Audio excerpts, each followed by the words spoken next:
मैं ओपी सिंह जी के पास चलूंगा। लास्ट में जो बात कही उमेश यादव ने ना, वो महत्वपूर्ण है। मुझसे समाजवादी पार्टी के बहुत बड़े शीर्ष नेता ने कहा कि रामपुर में अगर मायावती अपना उम्मीदवार लड़ा देती तो आजम साहब जीत जाते। वही बात उमेश यादव कह रहे हैं। मायावती ने छोड़ दी, पारी नहीं खेली, दलित बीजेपी में चला गया, हार गया आजम खान। ये सच्चाई है। और वहां गुड्डू जमाली, ये जमाली बवाली का जो मामला है ना भैया अशोक जी, ओपी सिंह जी को बहुत मेहनत नहीं करनी इनकी पार्टी को। ओपी सिंह जी, आप तो इतना इंश्योर किए रहोगे, मैं जानता हूं कि हर जिले में जमाली मिलता रहे, नहीं ओपी सिंह जी? अब साहब जी, हर पार्टी की अपनी अपनी रणनीति होती है। बहन जी को अगर जमाली चाहिए तो अखिलेश यादव को भी कुछ चाहिए।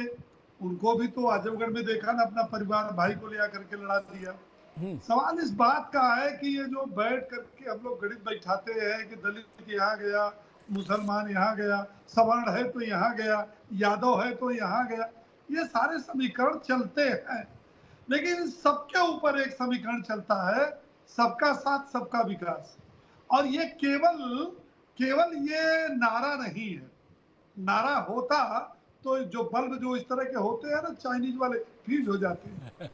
लेकिन जब ये नारा में सत्यता है कि हमारी केंद्र सरकार की और प्रदेश सरकार की योजनाओं को बताने की जरूरत नहीं है साहब। इतनी योजनाएं हमने चलाई, इतना लाभ दिया, लेकिन इतना तो सत्य है अवतार जी कि हमने कोई पक्षपात नहीं किया। बिजली आई तो केवल पता चला कि साहब कन्नौज, बदायूं, सैफई बिजली मिली वीआईपी, तब वो कहे जाते थे वीआईपी जिला। आज कोई भी जिला तो ये नहीं कह सकता कि साहब वो गोरखपुर में इतनी बिजली आती है और घोसी में तो बिजली आती नहीं। पूरे प्रदेश को कहने का मतलब ये है कि जो योजनाएं चली बिना भेदभाव के, तब से कब से, जब से योजनाओं की शुरुआत हुई और अब तक। आप ये बताइए, क्या जब भड़का रहे थे तुष्टीकरण की राजनीति करने वाले, अरे साहब मुसलमान भाजपा के पास तो जाना मत, ये बहुत बड़े जो है सांप्रदायिक है, यही तो भड़काया 1947 से लेकर के। वो भड़काने का काम कांग्रेस करती थी, अब क्षेत्रीय पार्टियां करती हैं, आज भी कर रही है। लेकिन उन मुसलमानों को क्या करेंगे जिनकी बहुत बड़ी संख्या है और जिनकी केंद्र प्रदेश में सरकार है, एक चवन्नी का लाभ मिला नहीं। कब्रिस्तान पर 300 करोड़ रुपया खर्च हुआ, कब्रिस्तान से तो चावल दाल रोटी सब्जी मिलेगी नहीं, कब्रिस्तान से आवास तो मिलेगा नहीं, कब्रिस्तान से किसान सम्मान निधि तो मिलेगी नहीं। तो जो ये जनता, भारतीय जनता पार्टी सबके साथ है। अब ये क्या करते हैं कि साहब पीडीए लगा देंगे तो हमारे साथ पिछड़ा। अरे भैया, पिछड़ा वर्ग के साथ किए क्या हो? आप आज अम्बेडकर जी को नाम जप रहे हो, आपकी सरकार थी तो किस प्रकार से दलितों का पीड़न किया। और क्या ये बात छिपी हुई है कि तुम जिन पिछड़ों की बात करते हो, जब सरकार में मलाई लेने की बात आई तो आपने किसको बांट दिया? आपने 10 पूड़ी अशोक यादव को दिया, तो उमेश जी को 2 दिया और हमको आपने 1 भी नहीं दिया। तो ये जो चीजें हैं वो गई नहीं। दूसरी बात देखिए ये है कि जनता इस समय उत्तर प्रदेश की शांति से खा पी जी रही है। उसको जो सुविधाओं का लाभ मिल रहा है वो चैन से अगर आप कभी अपने चैनल से निकलवाइए तो हर आदमी कहेगा भैया हमको कोई डर नहीं है। हमको ये नहीं है कि मुख्तार अंसारी का फोन आ रहा होगा, अतीक का आ रहा होगा, विजय मिश्रा का फोन आ रहा होगा। आप ये बताइए कि छोटे बड़े जो भी अपराधी हैं आज वो या तो जेल में है, या तो प्रदेश से बाहर है, या तो ऊपर वाले अल्लाह को प्यारे हो गए। यही 3 स्थिति है। ये बहुत बड़ी उपलब्धि है। ठीक, ओपी सिंह जी अभी रुकिए, मैं एक प्रश्न मेरा, ठीक है ओपी सिंह जी, ठीक बात कही आपने। मेरे दिमाग में एक प्रश्न खड़ा होता है, कोई विधानसभा क्षेत्र हो, कोई लोकसभा क्षेत्र हो, नावेद जी, 3 साल होने जा रहा, क्या हर परिवार को मुफ्त खाद्यान्न, जो भी गरीब है, करीब 80 करोड़ की संख्या है, जिसमें उत्तर प्रदेश 15 करोड़ है उसमें, ठीक। ये चीज ऐसी नहीं है क्या जो सब नारों पर भारी पड़ती है, सारी फिलॉसफी एक तरफ रह जाती है। मैंने देखा लोगों ने कहा कि भैया मोदी न होते तो भूखों मर जाते। क्या अब इस पे पीडीए, सीडीए, राजभर, नोनिया, मुसलमान, पसमानदा, गैर पसमानदा, ये जो तमाम तरीके के फॉर्मेशन हैं, मैं इनसे इनकार नहीं कर सकता, इन सब का असर है, लेकिन इन सब के ऊपर एक बड़ा अम्ब्रेला पेट का नहीं छा जाता है। रोटी नावेद जी। जी हाँ, ये महत्वपूर्ण है और खासतौर से पिछड़ों के लिए, खासतौर के दलितों के लिए ये राशन का वितरण जो है ये कहीं ना कहीं भारतीय जनता पार्टी के विश्वास से जोड़ता है, क्योंकि राशन, फ्री राशन का सिलसिला, हालांकि इसको नकारात्मक भी देखना चाहिए है, क्योंकि आधी से ज्यादा देश की आबादी अगर इस स्थिति में है कि राशन के बिना वो भूखी मर जाएगी, मतलब राशन सरकार तब बांटती है जब उसको लगता है कि अगर राशन हम नहीं देंगे तो भूखमरी हो जाएगी। यानी ये भी तो एक संदेश जाता है कि देश की आधी से ज्यादा आबादी भूखमरी का शिकार हो जाएगी अगर सरकार, ये जहां पर हम देश की टॉप थर्ड की अर्थव्यवस्था बनाने जा रहे हैं, वहां हमारा देश आधी आबादी भुखमरी का शिकार हो जाएगी अगर राशन नहीं दिया जाए। ये अलग पहलू है। महत्वपूर्ण जो बात मैं ये कहना चाहता हूं कि जैसा कि कहा हम लोगों ने कि भारतीय जनता पार्टी इस चुनाव में भारी बहुमत से जीत जाती है, तो इसका क्रेडिट राजभर जी को मिलेगा और उनको इनाम भी मिलेगा, क्योंकि उनका सहयोगी दल है और राजभर वोट वो हासिल कर लेंगे। तो लेकिन अगर बहन जी जमाली भी खड़ा कर देती है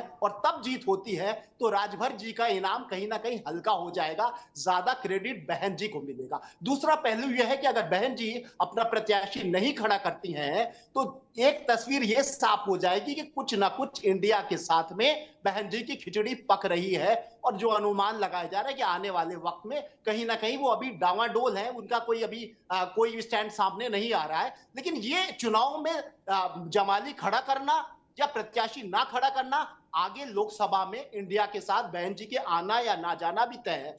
इसके अलावा एक बात यह भी है कि इससे पहले उपचुनाव में अप्रत्यक्ष रूप से कांग्रेस ने समाजवादी पार्टी का समर्थन किया था, यानी प्रत्याशी ना खड़ा करने का मतलब यह था कि समाजवादी पार्टी का समर्थन किया जा रहा था बिना कहे।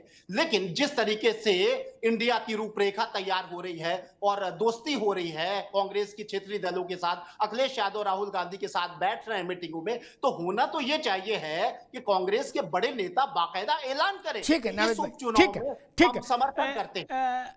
सुधाकर, अशोक जी, सुधाकर सिंह का नाम ना ब्रजलाल खाबरी के पास गया, ना पूनिया के पास गया, किसी के पास नहीं गया। अखिलेश जी ने अपने तय फैसला किया, अपने आप अनाउंस किया। ठीक, उनको भी ट्विटर से पता लगा, ब्रजलाल खाबरी को भी, और प्रमोद तिवारी को भी, और पीएल पूनिया को भी। इंडिया कहां बना, कैसे बना, वो छोड़ दीजिए अभी, लेकिन घोषित सच्चाई है ना ये। अशोक जी, हमसे कांग्रेस के एक नेता कह रहे थे कि मुंह पूछाई कर लेते, झूठ मूठ कोई एक बैठक हो जाती, उस बैठक में भले घोषी की चर्चा भी ना होती, ये चर्चा हो जाती कि चलो गदर 2 देखी कि नहीं देखी, बाहर निकल के मीडिया को बता देते कि अखिलेश जी ने बुलाया था, विचार विमर्श किया, और जल्दी हम लोग साझा उम्मीदवार उतारेंगे। क्या बोले वो, तो मतलब झूठ मूठ का भी तिलक नहीं लगाए। अशोक जी, जी घोषी समाजवादी पार्टी की जीत रही है और समाजवादी पार्टी, अरे वो तो जीत रही, लेकिन कांग्रेस का क्या करें, जो करे, हम तो पूरे देश में इंडिया बना लिए, अखिलेश जी घोषी में इंडिया घुसने नहीं दिए। वही मैं कहने जा रहा हूँ कि देखिए, कांग्रेस पार्टी या जो भी इंडिया गठबंधन के हमारे सहयोगी हैं, इस सीट पे सबका सहयोग है, और रह गई बात सबके साथ बैठ के मीटिंग करने की, ये लोकसभा चुनाव नहीं है। नहीं, वो करे झूठ मूठ की मीटिंग कर लेते तो संदेश जाता, मीटिंग में गदर 2 डिस्कस कर लेते, ओ माय गॉड डिस्कस कर लेते। सारे देखिए ममता भाई, सारे राजनीतिक दलों का, हमारे जो भी सहयोगी इंडिया गठबंधन के, सबका इसमें आंख बंद करके समर्थन है समाजवादी पार्टी को, और समाजवादी पार्टी चूंकि इंडिया गठबंधन के साथ है, इसलिए इसमें कोई बात आनी ही नहीं चाहिए। ठीक अशोक बाबू, मैं आपकी बात आंख बंद करके मान लेता, आप मेरे मित्र हो, कम से कम कांग्रेस के मुख्यालय से, कार्यालय सचिव से ये चिट्ठी जारी करा देते कि सुधाकर सिंह हमारे ज्वाइंट कैंडिडेट हैं, इनको हमारा पूरा समर्थन है। उमेश यादव, गलत तो नहीं कहा सर? बिल्कुल। भाई राजभर है ना मंच पर, ओम प्रकाश राजभर दारा सिंह के लिए, फिर ब्रजलाल घाबरी क्यों नहीं है? उमेश जी, क्या इंडिया घोसी में गड़बड़ा रहा है, क्या लगता है आपको? सर एक उत्तरांचल में उपचुनाव होने जा रहा है बागेश्वर सीट पर। जी हाँ, सुरक्षित सीट है। हाँ। अभी मुझे थोड़ी देर पहले जानकारी हुई कि वहां कांग्रेस और समाजवादी पार्टी दोनों कैंडिडेट लड़ा रही है। ये कौन सा वाला INDIA है? ये हो गई बात। मैं मैं आपकी डिबेट में बैठने से चूंकि डिटेल नहीं जान पाया, मुझे किसी ने बताया तो उसमें दोनों ने कैंडिडेट उतार दिए हैं। अभी मैं डिटेल नहीं जान पाया। बागेश्वर सीट है सुरक्षित उत्तरांचल में, और वो भी 5 सितंबर को ही चुनाव है। हाँ है। तो उस पे मैं अभी दूसरे चैनल पे बैठने जा रहा हूं। तो मैं ये कह रहा हूं सर कि कौन सा, इसीलिए मैंने उंगली उठाई, अपना समय मांगा आपसे कि अभी जो अशोक भाई कह रहे हैं इनको शायद जानकारी नहीं है। तो वो जो बागेश्वर में दोनों ने कैंडिडेट उतार दिया, तो कौन सा इंडिया बना रहे हो मित्र, हमें बताओ ना। और देखिए हमारा इंडिया अभी आपने ही स्पष्ट किया कि हमारे राष्ट्रीय अध्यक्ष जी उस मंच पे थे और सबसे बीच वाली कमान संभाले हुए थे पीला अंगोछा डाल के, दोनों तरफ हाथ उठा के मध्य प्रदेश। अब जबकि वो तो बागेश्वर सीट का नाम है, बागेश्वर धाम वाले बाबा का बवाल नहीं है। उनसे तो चलो आप डर भी जाओ कि बागेश्वर वाले बाबा है, वहां तो सीट का मसला था, वहां भी आप लोग लड़ा दिए। सर उत्तरांचल में है सर, जी उत्तरांचल में वही कह रहा हूं। ओपी सिंह जी, क्या उत्तर प्रदेश में बौनी होनी थी INDIA की, बिस्मिल्लाह होना था घोसी से, क्या बिस्मिल्लाह कुछ जमा नहीं? आप क्या देख रहे हैं इसके पीछे कारण? अवतार जी, हमको आपको क्या जमेगा? पूरा देश जो है इस चीज को देख रहा है कि किस तरह से इन्होंने अपनी एकता बनाई है। मेरी तो शुभकामना है कि 2024 चुनाव तक और मतगणना तक इनकी एकता बनी रहे, ये मेरी शुभकामना। और मेरी यह भी शुभकामना है कि ये मिल करके एक बार चुनाव लड़ ले, क्योंकि ये कह रहे हैं कि अगर हम 2024 में इंडिया सफल नहीं होंगे तो 2029 में अपनी पार्टी की जब एकता करेंगे चुनाव से ठीक 1.5-2 महीना पहले, तो उसका नाम वर्ल्ड रखें।